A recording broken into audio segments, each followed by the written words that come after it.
Estado aparente. Lo que ha pasado en América Latina es la invasión, la emergencia desde abajo de lo popular, de lo plebeyo, de lo campesino, de lo indígena, de lo barrial, que rebalsa, toma, transforma la estructura del Estado. Democratización de lo político, democratización de lo social, democratización de las decisiones. Muy bien. Pero Estado es Estado. Estado es monopolio. Estado es concentración de decisiones. El Estado, por definición, es una concentración de decisiones. Y la movilización social y la participación y los movimientos sociales es, por definición, democratización de lo social.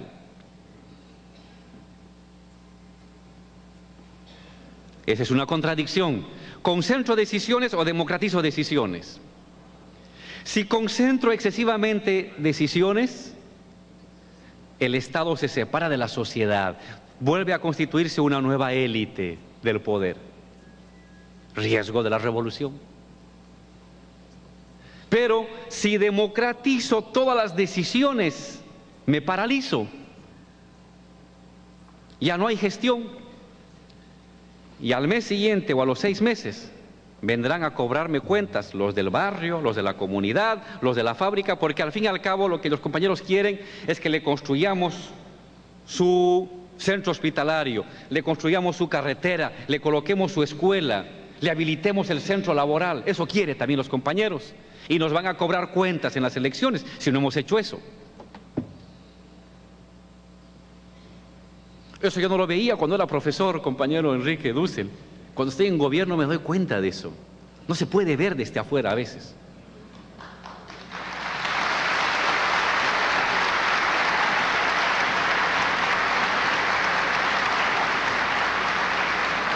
Entonces uno cabalga esa contradicción. Como revolucionario sabe que las decisiones tienen que socializarlas.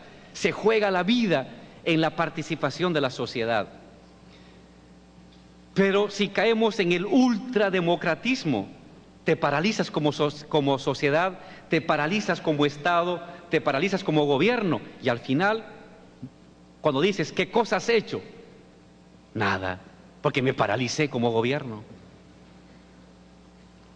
Entonces, ¿cómo encontrar el justo equilibrio? A esta contradicción al interior de los procesos revolucionarios no hay solución. Es cabalgar los dos. Es cabalgar que tienes que democratizar decisiones, pero también tienes que tomar decisiones. Para eso eres gobierno, para eso eres ejecutivo. En la idea de que consultas y decides, pero hay que decidir, hay que ejecutar. Estos 6 años o 10 años de procesos revolucionarios en América Latina se han podido mantener porque ha habido gobiernos que han ido transformando, tomando decisiones, el orden cultural, el orden político y el orden económico de la sociedad. Para nacionalizar hay que tomar decisiones. Hay que tomar. Para construir un hospital hay que tomar decisiones. Para levantar una petroquímica hay que tomar decisiones. Y si no las construyes, luego la gente te va a cobrar por tu falta de definición en las decisiones. Pero a la vez, nunca tienes que perder de vista que tienes que consultar a las personas, que tienes que hacer participar a las personas. Por lo tanto, contradicción.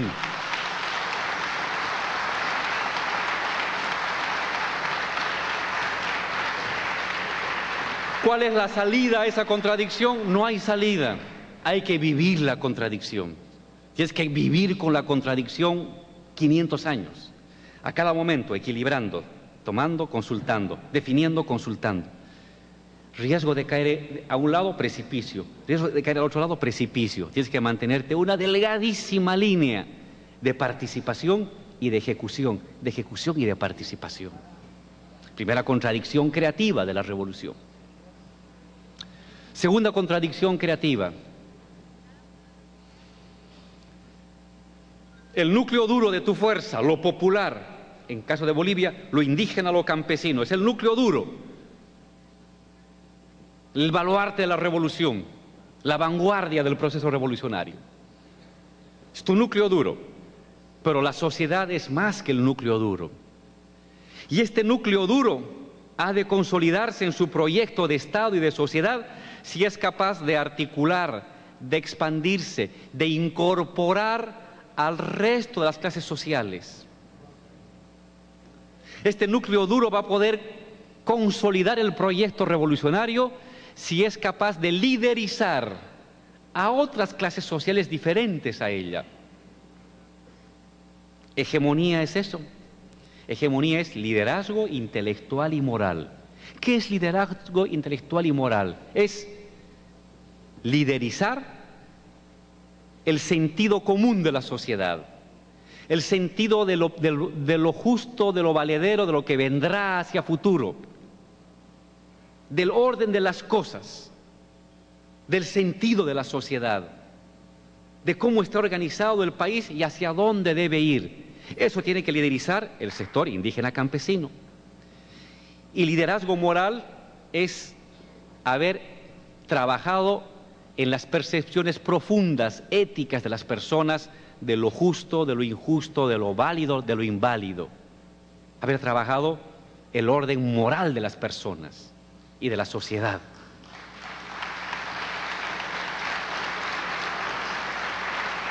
En el fondo eso es hegemonía. Y una clase social o un bloque social revolucionario es hegemónico porque tiene la capacidad de expandirse intelectualmente, moralmente, hacia otras clases sociales distintas de ella. Pero si te abres demasiado, hay el riesgo de hacer demasiadas concesiones, demasiadas flexibilizaciones que hagan que tu núcleo duro dude de que sigue conduciendo el proceso.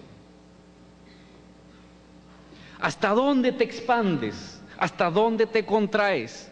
No hay salida, no hay una respuesta. No la encuentro, compañero profesor, no la encuentro. Y creo que otra vez la clave es cabalgar esa contradicción. Consolidar el núcleo duro, irradiarse.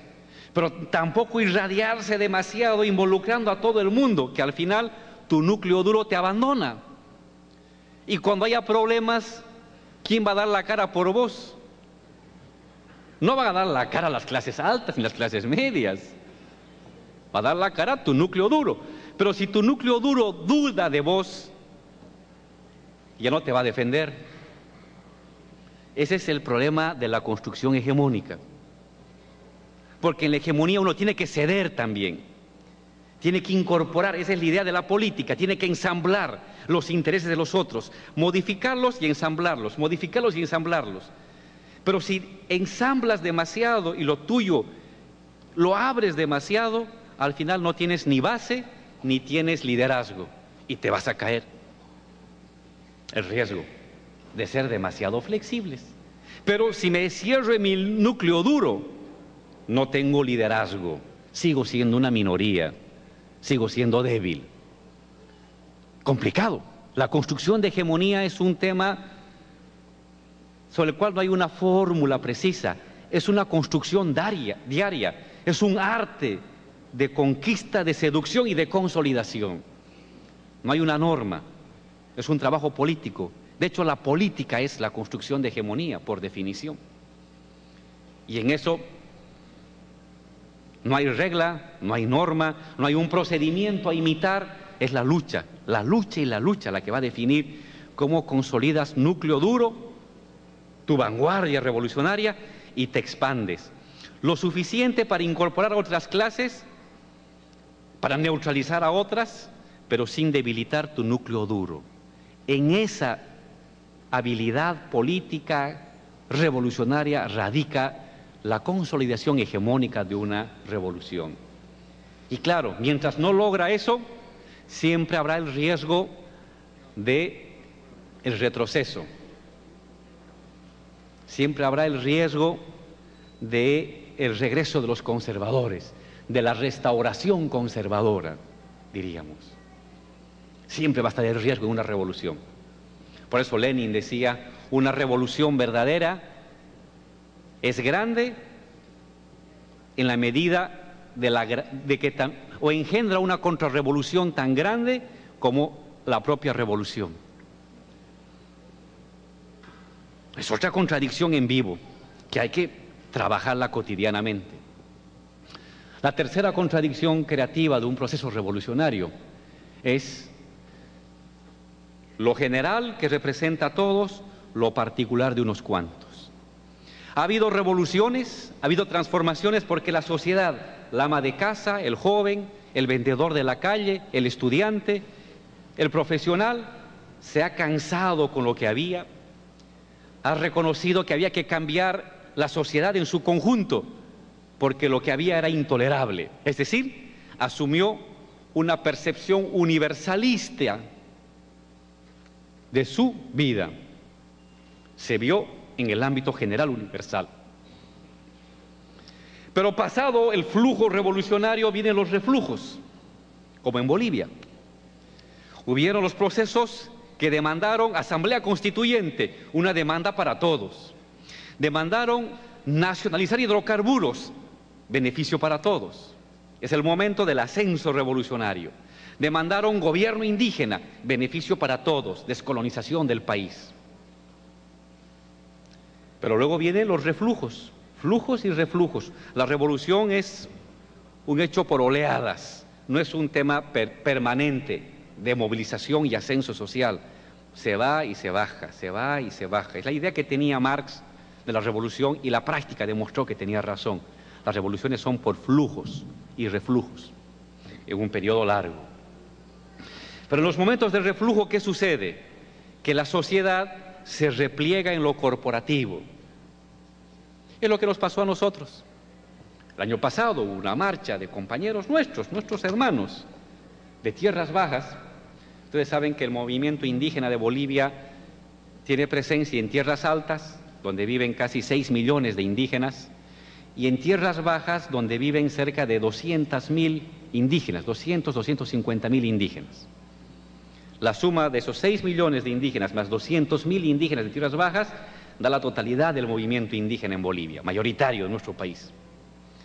Pues bien, nuestros hermanos indígenas de tierras bajas, 200.000, marcharon reclamando que las tierras fiscales, las tierras del Estado que hemos expropiado a terratenientes, pasen a propiedad solamente de los pueblos indígenas de tierras bajas, que son 200.000, y que ya no se entregue tierras a los pueblos indígenas de tierras altas, que son 6 millones, y que tienen menos tierra, porque viven en el altiplano, y ahí la propiedad es de media hectárea, 1 hectárea, y en tierras bajas una extensión para la gente son unas 100 hectáreas, 200 hectáreas.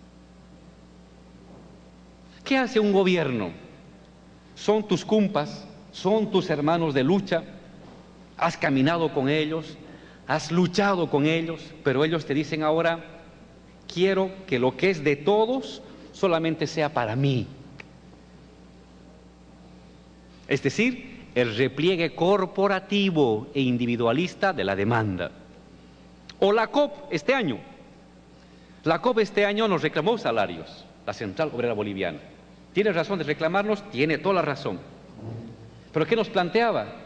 Que las reservas internacionales, que son de todos, que es un patrimonio de todos, se conviertan en salarios para unos pocos, para salud y educación. Lo que era de todos se ha usado para unos cuantos. ¿Qué hace un gobierno? La COP son tus cumpas, has peleado en las calles con la COP, se ha peleado contra la oligarquía, pero ahora la mirada ya no es universal, sino es gremial, local, privada. Como esas contradicciones van surgiendo a diario, también en lo popular se incuban temporalmente, provisionalmente, este tipo de tendencias más localistas, más gremiales, dejando de lado el horizonte general de la demanda. Es una contradicción, va a ser así. Y tienes que buscar los equilibrios, explicar procesos de disuasión, de explicación, de convencimiento de que las tierras tienen que ser para los de tierras bajas y para los de tierras altas.